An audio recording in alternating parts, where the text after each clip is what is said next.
Jagode su voće koje nas uvijek prve razvesele u kasno proljeće ili početkom ljeta, ovisno naravno o načinu uzgoja i sorti. Vrlo lako se uzgajaju i održavaju, a daju ukusne i zdrave plodove koje rijetko tko ne voli. O jagodama smo dosta pričali na našem kanalu i o njihovom uzgoju možete dosta toga saznati iz naših video savjeta. Vjerujem svakako da će vam biti korisni, pa ukoliko se tako i pokaže, podržite naš rad, ostavite like ili komentar, a ako želite još korisnih savjeta, zapratite naš kanal i kliknite na znak zvonca jer svaki dan objavljujemo novi koristan video pa ćete na taj način dobiti obavijest. Svi koji već uzgajaju jagode ili ih imaju u vrtu primijetili su da u julu one puštaju neke tanke loze. One se nazivaju vriježe i na taj način se razmnožavaju i šire. Upravo to je i tema današnjeg videa, razmnožavanje jagoda na jednostavan način. Jagode se mogu uzgajati iz sjemena, ali to je jedan dugotrajan proces. Također se mogu razmnožavati i dijeljenjem korijena kod već postojećih biljaka koje su se raširile. Ali ipak, najkvalitetnije presadnice se dobivaju razmnožavanjem na ovaj način, vriježama. Bilo bi dobro svake 2, 3 do 4 godine raditi novi nasad jagoda, maknuti stari nasad, obogatiti zemlju hranjivima i zasaditi novi, jer jagode što su starije prinose manje plodova. Još bolje bi bilo raditi novi nasad na drugoj lokaciji, a na staroj lokaciji posaditi mahunarke ili paradajz, pa za 2 godine vratiti nasad jagoda na to mjesto. Pogodno vrijeme za sadnju je kasno ljeto i početak jeseni, ali nećete pogriješiti ni u rano proljeće. Možete ju saditi na razmak od 50 cm jer se znaju raširiti, pa da vam ne budu preguste. Postupak razmnožavanja koji ćemo vam danas pokazati je vrlo jednostavan, a učinkovit. Sve jagode puštaju vriježe i uvijek je bolje presadnice praviti na jačim i zdravijim biljkama, jer će samim tim nove sadnice biti bolje i kvalitetnije. Kao što vidite, vriježe znaju biti jako duge i na sebi svakih 30 do 40 cm imati razvijenu mladu biljku. No, nije svaka ta nova biljka i dobra za pravljenje presadnice. Najbolje je koristiti samo onu prvu domatične jagode jer će ona biti najkvalitetnija. Ove ostale možete ukloniti, to jest odrezati. Vriježa se pruža po tlu i mlada biljka u doticaju sa zemljom pušta korijen, te se ukorijenjava na mjestu gdje se nalazi. Lakši način za premještanje sadnica na novi nasad svakako je taj da ispod mlade biljke stavimo posudu ili plastičnu čašu u koju stavljamo zemlju. Mi smo, kako bi biljci osigurali hranjiva i dobar početni rast, u supstrat dodali i malo glistinca. Glistinac nastaje tako što gliste prerađuju stajnjak i to je jedno od kvalitetnijih hranjiva. O toj temi i našim glistama imate poseban video na našem kanalu.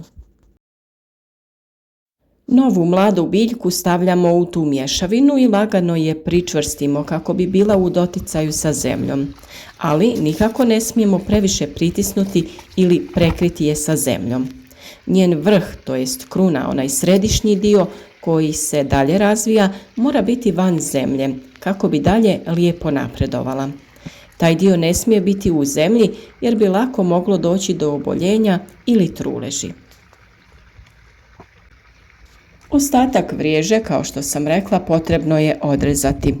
Posude možete lagano ukopati u zemlju kako bi bile stabilnije i kako bi se vlaga bolje zadržavala u zemlji. Potrebno je naravno zaliti mlade biljke i dalje redovno održavati vlažnost supstrata kako bi se one što bolje ukorijenile. Nova biljka ostaje povezana sa matičnom stabljikom sve dok se ne ukorijeni. Kada je biljka spremna za presađivanje, za otprilike mjesec dana, tada ju odvojimo. Vriježa sve do razvoja korijena hrani mladu biljku i zato joj je potrebna. Kasnije ju lagano prerežemo i biljka je spremna za sadnju na stalno mjesto.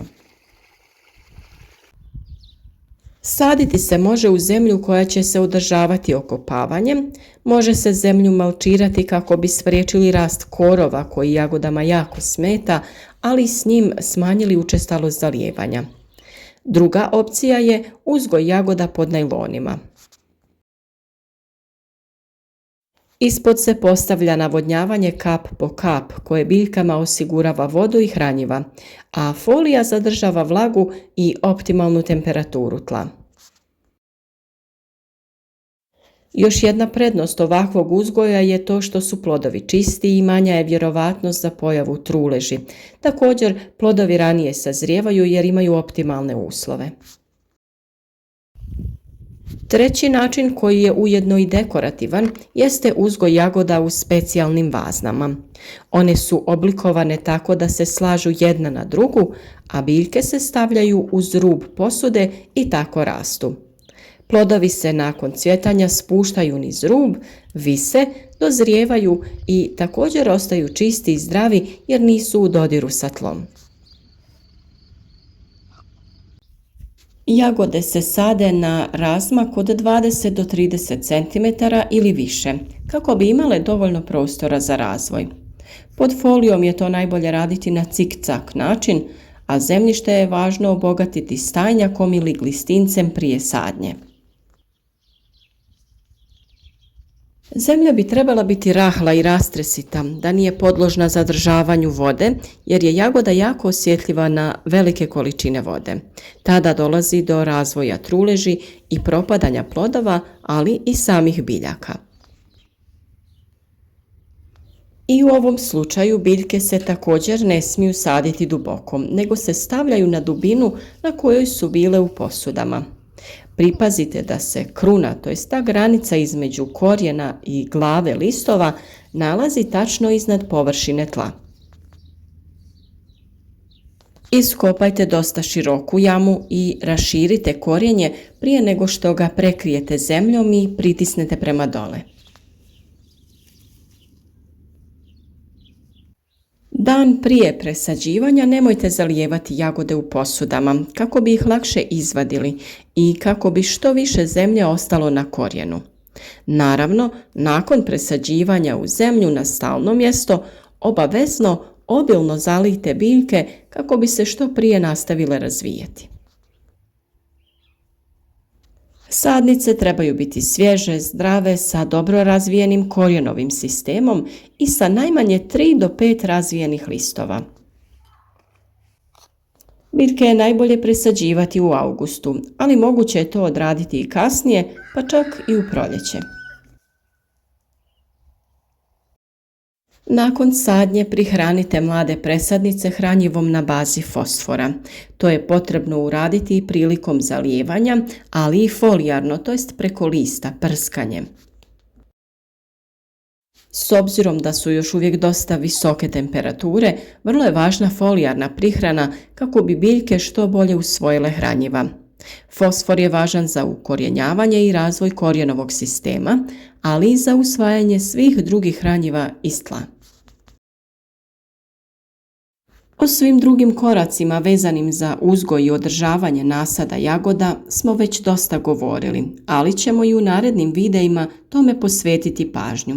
Pa svakako ostanite uz nas, pratite naše video savjete i vjerujem da će vaš rad biti uspješan.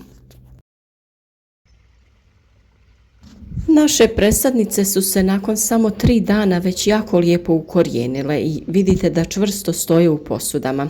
Zdrave su i uskoro će biti spremne za presađivanje na stalno mjesto. Period prilagodbe od mjesec dana im je sasvim dovoljan da bi ih izvadili iz posuda i presadili.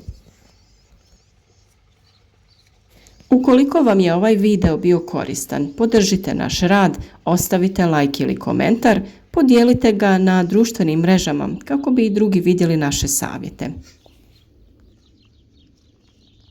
Svima vama koji redovno pratite naš rad i javljate se u komentarima kako bi nas podržali, od srca se zahvaljujemo i naravno cijenimo svu vašu podršku.